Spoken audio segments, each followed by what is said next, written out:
Thanks for tuning in to another Fall Obsession podcast, guys. The show is sponsored by Hoot Camo. Hoot is a Texas-based brand, and they are doing great things over there with some camo patterns and concepts that not very many companies in this industry are doing. They are truly a one-of-a-kind. Their patterns are extremely versatile. Their gear is high quality. I have field tested it in the hardwoods of Texas, in the farmland, flat plains of Colorado, in the mountains in central Idaho, and I have yet to find an environment that the Hoot Camo is not suited for.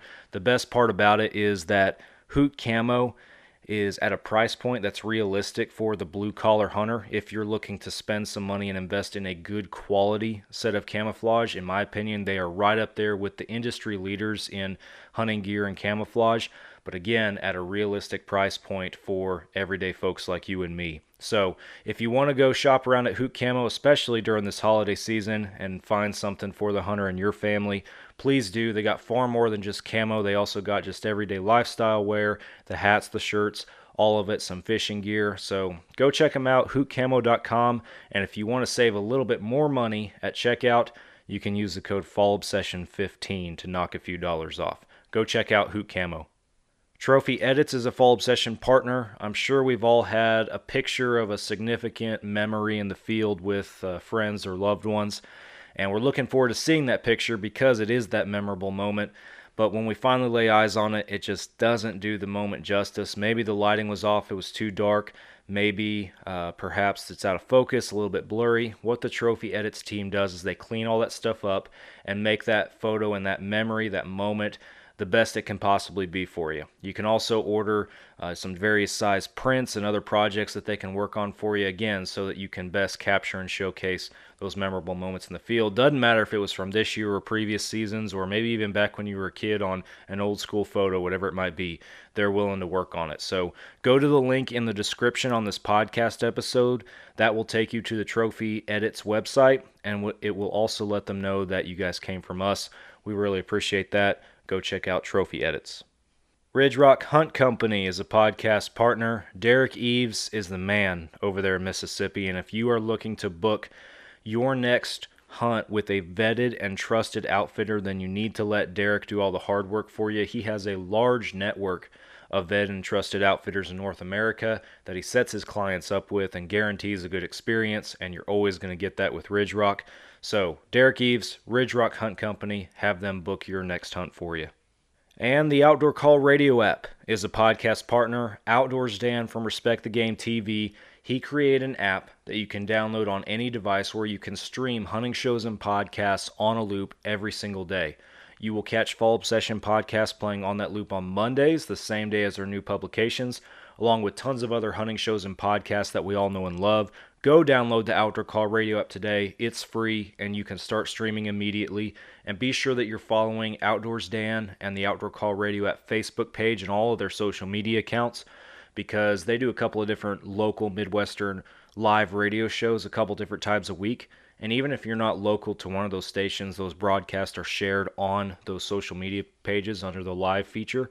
So, again, Outdoors Dan and the Outdoor Call Radio app, go check it out and go download the app today. Finally, thank you guys again for tuning in to another Fall Obsession podcast. If you like the show, please leave us a review, and be sure that you hit that follow or subscribe button, whatever they have up there for you on your favorite podcast streaming app. We always appreciate it, and that way you guys know when we drop new episodes, which is hopefully every week. Go check out the YouTube channel. We put not just our podcast videos on our YouTube channel, but we also have a lot of awesome content coming to that channel, such as our different hunting shows, different films, gear reviews, all sorts of different kinds of content on that YouTube page. So go check that out, follow and subscribe over there as well. Check us out on social media, all the major platforms. We post daily, sometimes multiple times a day, especially during hunting season with everything that our staff across the country has going on. And fallobsession.com is the hub. That's where you guys can go to find all of our content.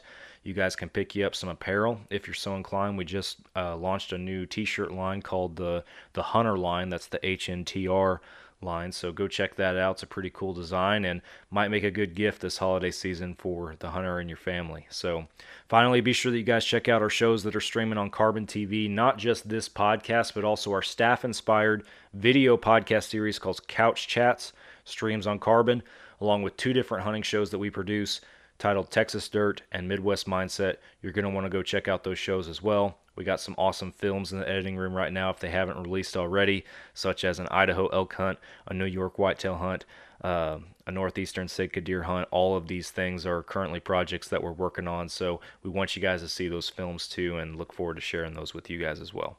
All right, with that, cue the intro, and we're heading on over to the meat of our discussion today. Thanks for tuning in to another Fall Obsession podcast.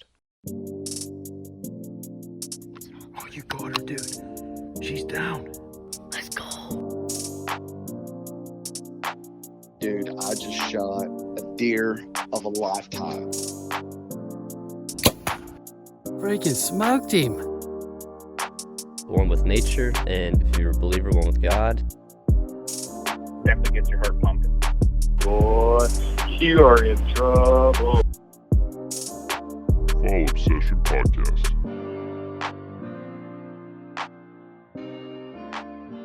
What's up, guys? Welcome back to another Fall Obsession podcast. If you don't know me, my name is Sam Thrash. I'm your show host over here. Thank y'all for tuning in. I'm flying solo this week, which means I don't have a guest. It's just me sitting down here and sharing some passionate thoughts that have been running through my mind and everything here recently regarding hunting in the outdoors and some stuff revolving around that. And some other stuff that's been going on in my life. I've done these solo podcasts several times now, and some of you may enjoy it, some of you guys may not. There's other show hosts in the industry that do something similar to this from time to time. I don't know if folks are doing it as often as I am. It seems like every 5 to 10 episodes I'm pumping out another one of these solo podcasts. And I hope you guys get something out of it. I hope it doesn't just seem like myself being up here rambling the whole time. That's certainly not the intention. One thing that I do get out of these solo episodes, more so than the other ones, is an opportunity to go a little bit deeper and a little bit more detailed about some stuff that either I'm more directly involved in, that I'm more directly focused on, that more directly impacts me and my life or my journey as a hunter, whatever it might be. Get to go a little bit deeper into all that than I do with guests from time to time, because when we have a guest on the show, it's all about them, and rightfully so. It's supposed to be all about them or the subject that they're coming on the show to specifically talk about, whatever that might be.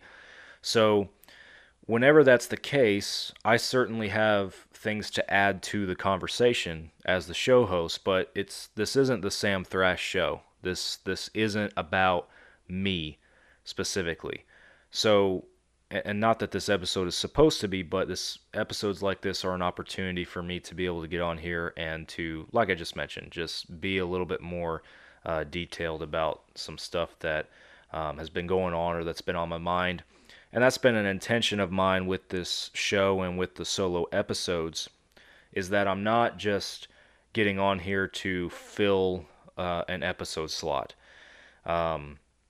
Sure, this definitely helps out in the publication schedule, and I'll start off my conversation kind of talking about that. Not that I haven't before on here, but here recently, the first week in December of 2024, we actually didn't publish a new podcast episode, and that's because I didn't have one to publish. And ultimately, that does fall on me, because at the end of the day, if you guys look behind the curtain, no matter what you guys think of how we run our operation, from the outside looking in, at the end of the day, when it comes down to the podcast, I'm the show host. I do all the scheduling, I do all the production, I do all the editing, the publication, all that kind of stuff. So it's a lot. And then you put a full-time job, you put a family, you put all these other things on top of it, right? And yeah, sometimes that wheel just ends up getting a little stuck or spinning a little bit slower, it seems like. And that certainly happened here recently. At the time I'm recording this, and again, I don't know when this episode is going to drop. We might have a conversation with one of our own staff members, Jordan, that it'll either be before or after this podcast. I'm not sure where it's going to end up falling, but the last episode I recorded at the time I'm knocking this out was with Ryan, one of our staff members from New York, talking about hunting in the rut, episode 213. And I'm now recording this 3 weeks after I recorded with him. So I've been off a mic for 3 weeks at this point. And life hits hard. And not to muddy the waters or to get off into the weeds on a bunch of stuff with that, but those of you who, some of you may know, some of you don't know me, and don't know that I'm a full-time firefighter. That's my career, and my fall obsession is arguably my side hustle right now, I guess you could say. But I'm a full-time firefighter, and right now I'm very involved with my organization and our Firefighters Association and a bunch of stuff with that.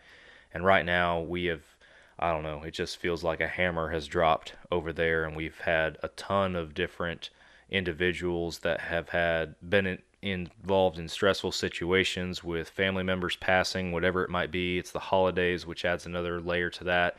We got two of our members of our department that are currently, like actual firemen, that are currently in the hospital for various circumstances right now. These are guys that I look at as brothers. So all this kind of stuff, it just kind of comes to a head at some point and just kind of overwhelms you. And I was wanting to record this episode, and I'll get to the hunting part of our conversation here in a minute. I was wanting to record it and have it to publish that first week in December. It would work well in the publication schedule, if you will, and obviously fill that week's podcast need. And it didn't work out. I remember there was one opportunity kind of briefly that I had to knock out an episode, and I chose not to. I was like, no, I'm going to have a chance to record with this guest and do all this kind of stuff, and we'll be just fine. So I'm going to take a break. I'm not going to do that solo podcast tonight. And then life hits hard, family stuff, work stuff, all this other kind of things begin to develop and everything, and these episodes keep getting pushed or getting rescheduled, whatever it might be, and it's just like, golly, can't catch a break. And so I had the choice of recording this a few evenings ago at this point in time, but with enough time to barely squeeze it in for that one slot. And my heart and my mind just weren't in it. My mind was somewhere else. Like, I had all the time in the world that evening to sit down and record, and I could have edited the following day and could have had it published by the Monday it needed to be out. And my mind just wasn't there. And I chose not to record because I also want to do my due diligence to you guys and try to give you guys a quality episode. And if I'm coming into it mentally exhausted, half-hearted, I feel like that's not doing due justice to our listeners, to our show, and certainly not to the production quality that we're hoping to put out, and the conversation quality, even though, yes, this is just me sitting here talking. But it's just that time a year, and people go through that kind of phase in their life, and I've said it on the show before, that's just the joy of what we do. That's just the joy of Fall Obsession and this not being our full-time gig. And every once in a while there's an episode that is just going to get bumped a little bit, and this was one of those times. So if you were anticipating an episode that first Monday in December, I apologize. I hate to let you guys down or anything like that, and we're getting back on track, and I hope it's a rare thing that occurs as far as us missing a week or not posting an episode for a week. So hang in there with us, and we post frequent updates on that kind of stuff, but that's at least the peek behind the curtain and kind of what's been going on over here, and some of the struggles with the show and everything. I do have a pretty exciting guest lineup coming up. Nothing's finalized in every regard, and there's certainly some scheduling left to be had to make all of it happen. But there's several folks, both within our own organization and outside of our team, that we're working on getting on the show or have expressed interest.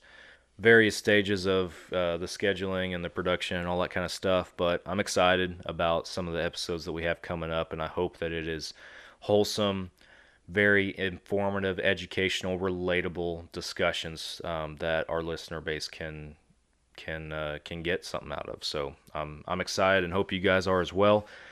And on that note too, on stuff being relatable, what I really want to talk about here during my time with you guys today, I want to talk a little bit about some of my struggles with this hunting season so far. Because if you've been following our social media pages, you've undoubtedly seen several of our staff members put deer down.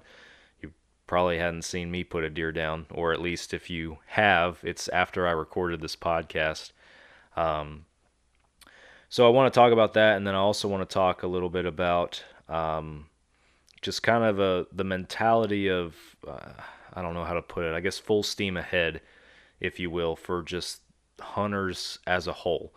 And this is kind of coming off of the November elections and the ballot measures and all that kind of stuff. And I've said on this show before, and I still have a conviction that I'm not going to get on here and talk exclusively politics with you guys. I know we walk that line. We might have even kind of tipped our toe over that line a few times with various guests that we've had on our show, and not saying that won't happen again, but I don't want this to be a political show.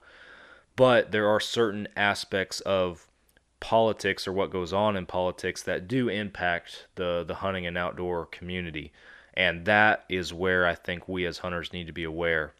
So that's kind of the direction when I say politics that I am going to talk about a little bit today, just from the standpoint of like Proposition 127 in Colorado, that failing basically, which is what we wanted.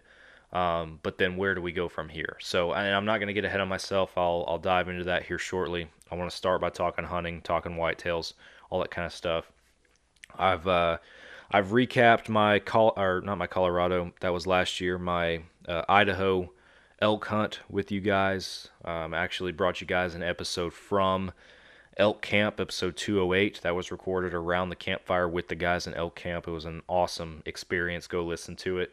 I took a moment in this format after I had returned to Texas to kind of sit down and reflect on the trip, just me personally. That's episode 209.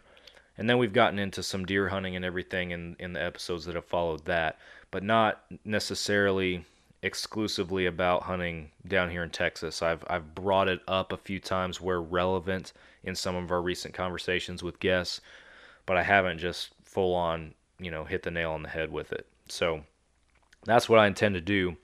And to start off, it's been absolutely frustrating. And just Texas whitetails down here, low fence, free range, blue collar guy trying to kick everything off from square one 4 years ago on this property with Nick and our two dads. It's been an adventure, and this is the stuff that you guys see in the Texas Dirt series that we have on Carbon TV. But it's been quite something. It's been like I said, it's been a journey and an adventure. Learned a lot the hard way. This year, I've spent a few hunts hunting from the ground in a ground blind with my son, but pretty much every time that I have not had my son with me, I have been in a tree. And not just tree stands, plural, like a specific tree. And it just happens to be the stand that is the closest stand to camp. We call it our camp stand. And that has literally been where I have been spending hours and hours of the time that I've had to be able to hunt. I feel like I haven't had as much time to hunt this year also. And I've talked to you guys before on the show about my desire to hunt smarter, right? To, be mindful of the wind in my deer patterns and, different other factors that impact, when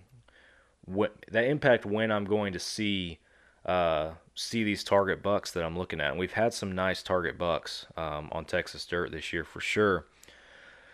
I've podcasted and talked to some other hunters that have given me some insight. A recent episode with Ryan in episode 213, one of our own guys, that was very, very educational for me and gave me a lot of insight into where I might be able to see our number one target buck, how I might be able to hunt him differently, what I could be doing wrong right now.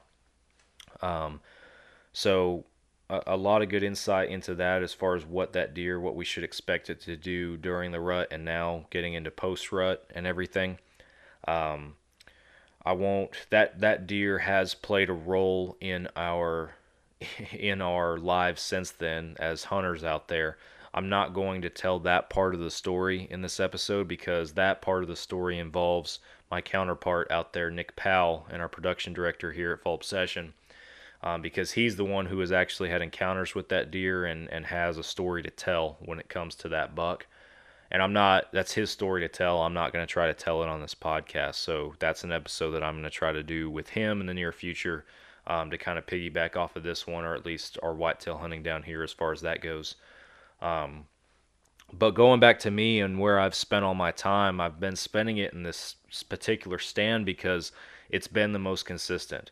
For does, for what started as one target buck and turned into two different target bucks, two hammer 8-points, that I was really excited about either one. And I've had encounters. We call one of them the camp buck, and the other one, which we mistook for the camp buck at first, turned out to be a different deer.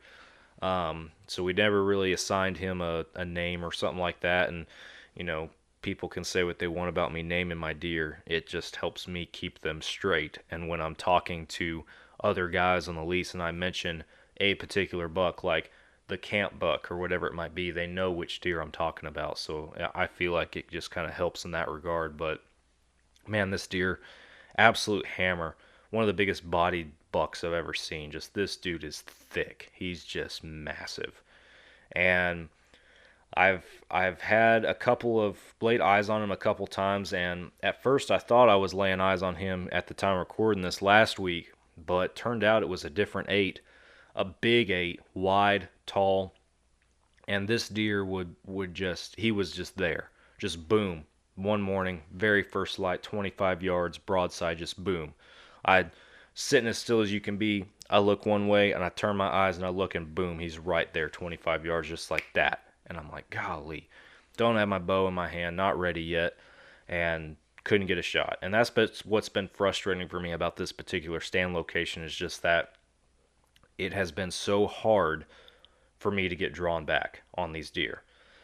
I've had a shooter doe a handful of times in there close by. I've had a couple different opportunities to maybe fling an arrow at a buck, and every time something goes wrong. Whether it's me just not being able to get my bow swung around or drawn back at the right time before they leave, another deer seeing me, whatever it might be, something has gone wrong, and I feel like I have just been one step in the process away from being able to launch an arrow every single time, and it has been so frustrating for me. My dad had some success out there this year. He will, and I'm sure he'll be on the show at some point here before the season's over, but he's had frustrations as well. Just with, I don't know, we feel like we're trying to pattern these deer and okay, we have a consistent, we're seeing deer on this camera at this location at this time every single day, whatever it might be, and then we hunt the area, wind's right, everything's right, and the deer don't show up. The deer are everywhere else. And it's just, we've had so many times like that and just had us scratching our heads. And I've said on the show before, I think when I was talking with Todd here recently, hunting was so much more fun for me when I was dumber. Just because, I think back to when I was a little kid hunting with my dad, we didn't think about the wind. We didn't think about any of these other factors. We didn't have trail cameras. We didn't have any of this. You would just pick whichever stand you felt like sitting that day, and you would hunt it. And if deer showed up, then great, you could shoot one. And if they didn't, then oh well, we'll try again tomorrow. No sweat, right? But now it's like we have all these tools, and we have technology, and we have cameras, and we have all this other stuff. And we're trying to predict everything out so far that, I don't know, I feel like we are almost letting ourselves down when things don't fall into place or things don't go right or things don't make sense, right? And I know that cameras give you one angle, one look, and I certainly, from putting time in the stand this year, I have seen deer moving through the area that never walked in front of the camera. So I know how many deer are in these respective spots that we're not seeing on the camera. But I don't know, it adds to the frustration. Like I'll hunt this stand for 4 or 5 hunts straight. Conditions are right. I know I'm not blowing deer out of there when I'm going in and going out. I'm slipping in, slipping out the right time.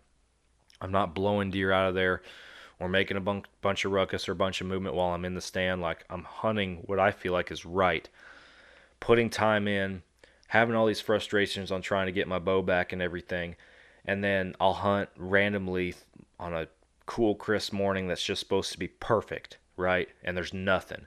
And then I go home, and that evening my trail cam's blowing up, and there's 9 deer in front of it. I'm like, are you kidding me?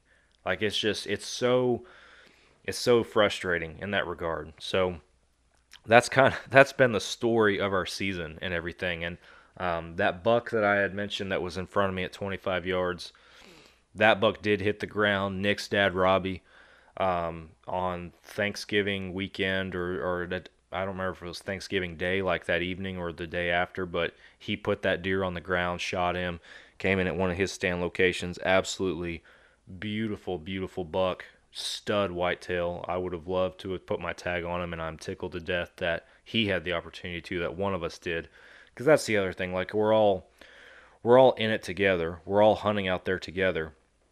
And we're not trying to be sticklers about our stand locations or that kind of stuff. I mean, yeah, we have setups that are good for bow hunting. We have setups that are good for rifle hunting. But, like, we're all hunting the same deer. And we all have the same goal in mind. And in my mind, like, we're all putting in work out there. And if Robbie's able to put his tag on a buck that we've all been watching, then that's great. Likewise, they would feel the same about if it was me or my dad. And my dad did get to punch one of his tags earlier in the year. On one of the bucks that we had ranked on our hit list as the number 4 buck. My dad got a chance to put him on the ground. Nice 8-point with some decent mass. So pretty cool deer. I wasn't out there at the time. My dad's self-employed. I'm not, so he's able to spend. He's a little bit more flexible with the schedule, that is, and able to spend some different time slots out there than I am. So that plays a factor, but. That's where things have gone in Texas, and I'm not trying to beat a dead horse or harp on anything one way or the other, but you guys hear us talk about Texas dirt, you hear us talk about just hunting down here and everything like that, but then you might not see as many pictures or something like that online. Or, man, Sam isn't killing any deer out there this year. Well, you're right, I'm not. I also only bow hunt. These other guys either bow and rifle hunt or just rifle hunt. So I get that I'm the one who's got the most to lose out there when it comes to that. And I can think I probably would have had most of my tags filled this year already if I rifle hunted, but that's not the game that I've chosen. And I've talked about that on our show before, and I won't get into that in this episode as far as why I'm bow only. But I did do an episode specifically on my archery only mentality back in the early 190s or something for our episode number. You guys can go back and listen to that one if you're interested. But that's where we are as far as Texas hunting goes at this point. And still got a month and a half of season left, and hopefully a couple of tags will get punched, but we'll wait and see. It's not always something that works out in a great way, but sometimes you eat a tag sandwich, but that's not what it's all about. But I'm certainly hoping that we can put something on the ground this year, given all the work that we've put in out this place. So.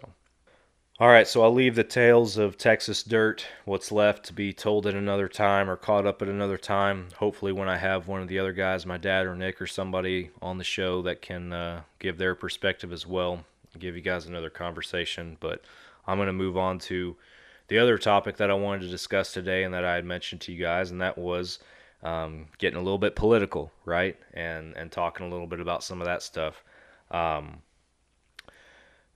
The best example, right, is Proposition 127, and the fact that got that the no's had it, right? The hunters, the outdoorsmen and women, they stepped up, they showed up, and they said their piece. They voted, and they took care of the antis trying to attack hunting through the ballot box.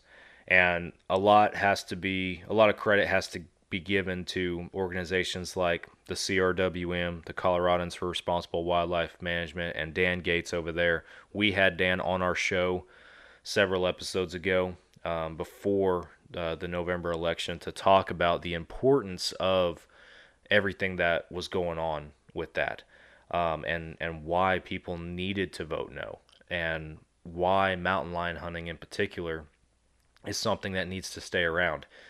And it was really interesting, because we had people, like, we obviously, when we post a podcast, we put out, some reels and some clips from the episodes, and I even got on there and just did an individual reel, just me talking to the camera, just about, hey, we just dropped this episode with Dan Gates, like, go listen to this podcast if you care about your voice being heard in the ballot box when it comes to wildlife management. And that reel just hit the algorithm on Facebook for whatever reason just right. And you guys can go check it out. It's on our social media page, but it hit the algorithm on Facebook just right. And lo and behold, we got a bunch of interactions and a bunch of people from the opposition that came onto our page and came into our comment section and decided that they were going to voice their opinion. So, which was interesting for me, because here we are, a hunting and outdoor page, social media account, that is advocating for responsible wildlife management, for science-based wildlife management, and we have people hopping on there that are wanting to debate that with us, wanting to share their opinion. And the way that I feel about that is, I'm going to be respectful of you. I'm not going to be a keyboard warrior, if you will, but I'm going to engage. I'm not just going to let you come to our page and post and it go unaddressed. I'm going to engage, and I'm going to challenge you on your opinions, and I'm going to ask you to back it up with actual factual data. And that's what I did. So whenever we had people, and there were several different people that did it, that came on there and shared their opinion, I would challenge them. And there was one guy that went as far as to show this mountain lion study or whatever that came from California, back in the 20th century, when their hunting ban and everything like that, when they were going through that. And it was just really interesting, because even with him sharing that and using that as data for his argument, I still would challenge him on that kind of stuff.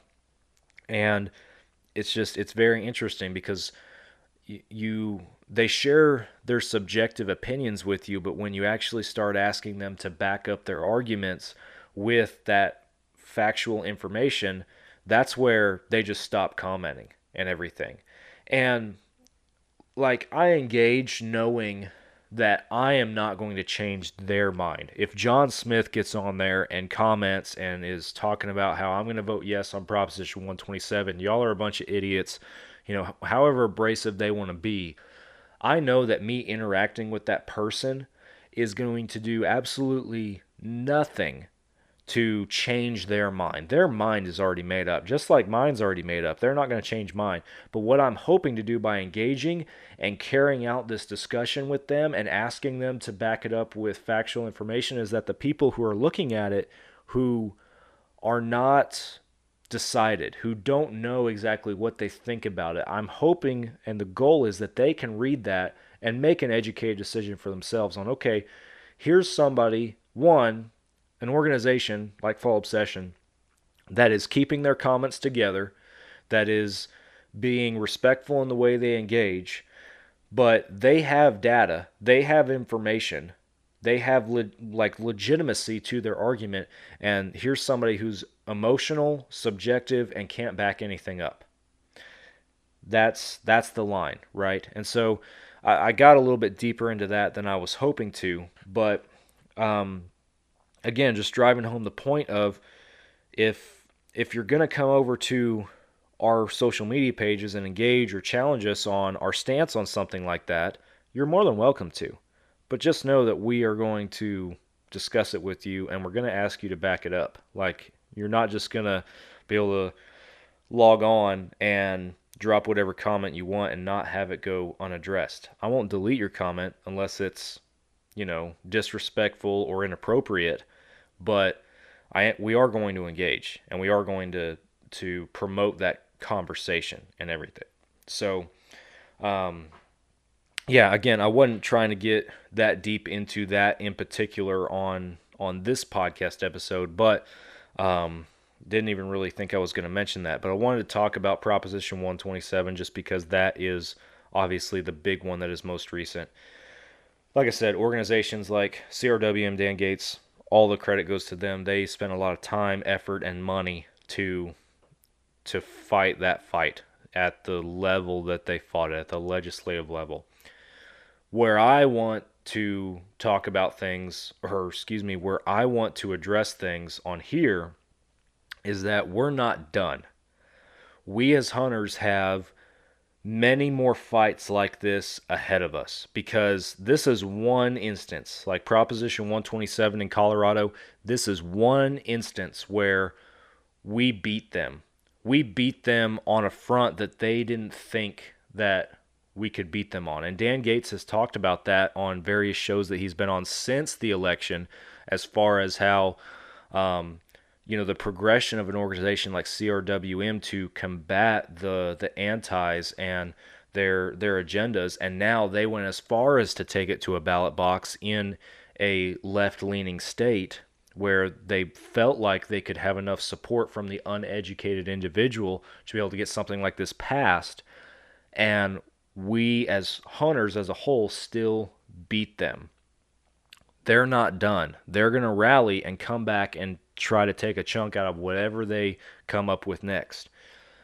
And where I'm driving home my point, and the reason I'm bringing this up in this podcast, is we have to be on guard. We cannot just be like, yay, we won, hunting is saved. It is far from saved, because this is just going to keep happening. What this is a prime example to both us and to them that we can rally, and we are more powerful as a whole as hunters and outdoorsmen and women than they might have given us credit for.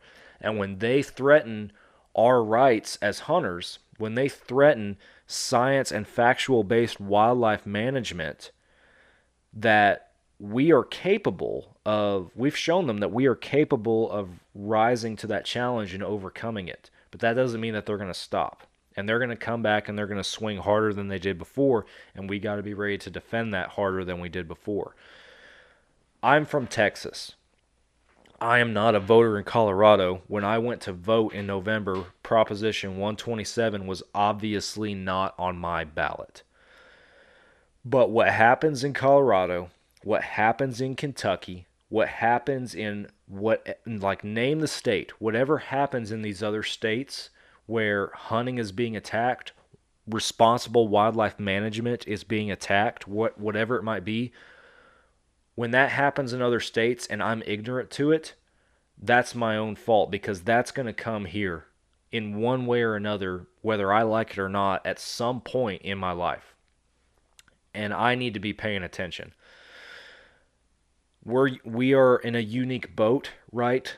To where, as Fall Obsession, we have an avenue to, reach listeners such as yourself, and to interact with you and to educate you on things like Proposition 127 so that everybody's aware of it. We have an avenue to reach people in Colorado, even though I myself am not in Colorado. We have our own people in Colorado. But what people don't need to take for granted, the everyday hunter and outdoorsman who doesn't have a YouTube channel, who doesn't have a podcast or any of this kind of stuff, and who has no aspiration to, who just enjoys listening to content like this. What you guys cannot ignore is your own reach. You have friends in Colorado. You have family in Colorado. You might know somebody in Colorado. You might be passing through Colorado.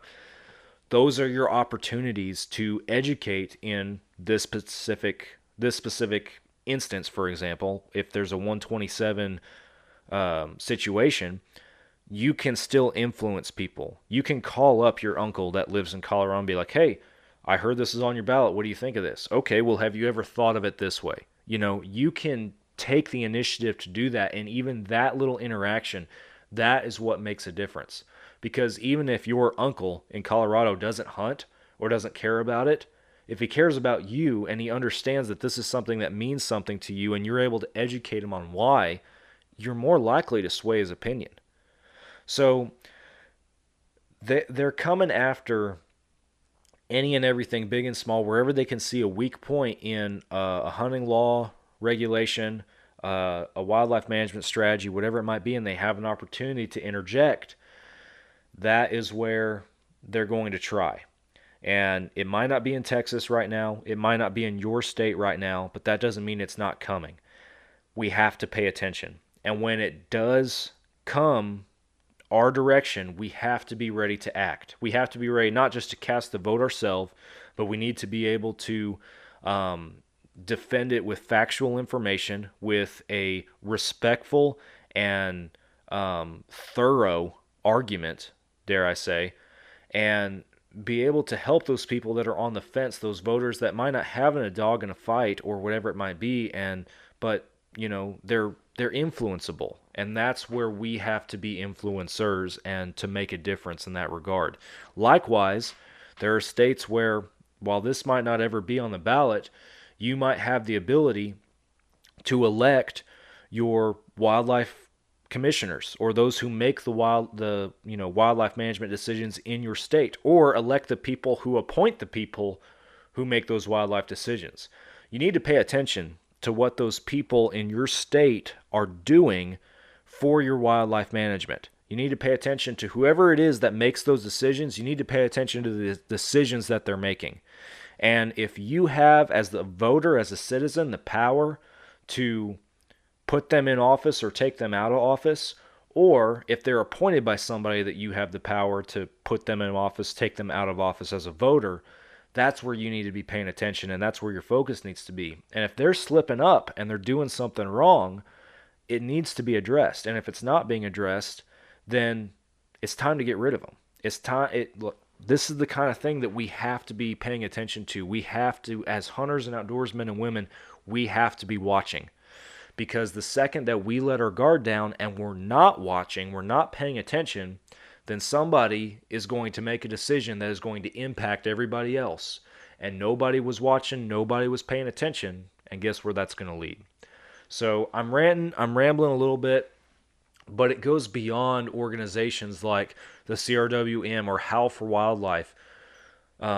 These conservation-related organizations that are now taking to the legislative front a little bit to defend some of this stuff, they're important. They are a vital piece of this fight, and if you can support them, please do. The two that I mentioned are two that I myself am actively supporting and I have supported. Dan Gates has been on this show. John Stallone and Mike Costello, they have, from Howl for Wildlife, they have been on this show talking about these various issues. And I like Howl for Wildlife's incredible. Like they are on top of everything going on in the entire country in North America that impacts hunting. And I'll see stuff, an article pop out about, a hog hunting ban in this state or whatever it might be, and I'll send it to John. Like I'll send him a text message and be like, "Hey man, like don't know if you've seen this yet or anything, but that stuff needs to be on their radar, right? Because they can advocate for that kind of stuff in a way that some of the rest of us can't. But that doesn't mean that the rest of us can't still pay attention. We have to pay attention. I feel like, and this is where I'll wrap up my political conversation, but I feel like we as a nation are waking up a little bit. Regardless of which side of the fence you sit on, I feel like everybody is paying a little bit more attention to what's going on around them, and that's a good thing. They need to be. We can't just be sheep wandering around. We need to be watching for wolves, and there are plenty of wolves out there in the hunting and outdoor industry, or the hunting and outdoor space. I don't want to say industry, just our world. There are plenty of people and organizations that are seeking to maliciously chip away at our rights as hunters and the rules and regulations that give us the ability to hunt in our respective states. And any opportunity they get to destroy it, they're going to. So we have to pay attention. we have got to pay attention. So just because Proposition 127 was defeated, just because November has passed, everybody feels great that we as hunters had a great big win. It doesn't stop here, and we can't stop paying attention. We need to have our eyes and our ears tuned in to everything that's going on in the months and the years to come. And when the time comes, we need our mouths and our actions to be able to respectfully and thoroughly represent hunting, hunters, each other, our rights as hunters, and we need to be prepared to defend them at the appropriate levels. And a lot of this is turning into a legislative level, a commission level, and that's where we need to have our focuses on. So I got a little intense on that one, and I'm sure you guys sense it. Like, this is something that I am passionate about, that I myself am paying attention to and everything. And I'm not trying to turn our podcast or this organization into, a strong political advocacy of any kind, if you will. But it has its place, and there's stuff to be paying attention to. So that's why I drive it home. But that's the meat of what I want to talk about with this one. And again, like I mentioned at the very beginning, I don't want these solo episodes to be anything that is just, I don't want these to be conversations that are just meant to be placeholders or fillers. I want them to have some meaning and some purpose, and everything that I share with you guys today, especially the quote-unquote political conversation, right, ever since the beginning of November when all this went down. I've had this stuff on my mind and been looking forward to at least being able to voice it on a podcast and share it. And I'm sure it'll come up in bits and pieces, throughout the episodes to come, here and there as it's relevant, obviously. But that was the big stuff that I want to share. I want to obviously just give you guys some insight into, what's been going on here recently as we're getting into hunting season at this point down here in Texas, but then also talk about some of that stuff that's been on my mind ever since November, and hopefully help everybody stay in tune with what's going on. Again, it's not that we have to be keyboard warriors that are going out there and any little nugget and any little bit of bait that's out there for us to bite off on it. We don't have to bite off on it, but when appropriate and when relevant, we need to be able to defend our argument on why hunting in the outdoors is vital to just us as humans, to human nature, to our survivability, our mental state, our food on our tables. Every bit and piece of it. Conservation is huge, and hunting is conservation. And it's not just a bunch of people in a room that are coming up with great ideas for how we're going to make animals live longer or live, in greater populations, whatever. No, hunting plays a vital part in that, and there are legitimately people out there that don't realize that. And us as hunters being able to educate on that is very important, and I think says a lot to somebody who might not understand it. So anyway, I'm going to wrap up this episode. Thank you guys for tuning in. Thanks for hanging with me to this point on a solo conversation. Like I mentioned earlier, we got some awesome guests on the lineup that are going to be coming to the show in the near future, and I'm sure that before too long I'll come up with something else to get on here and share passionately with you guys for a little bit. But until that time comes, I appreciate you guys tuning in. If you haven't already, be sure that you're following the show, subscribed, all that good stuff, checking out the social media pages, and streaming our shows on Carbon TV. We always appreciate it. I'm hanging it up. Thanks for tuning in to another Fall Obsession podcast. Be back with you guys again next week.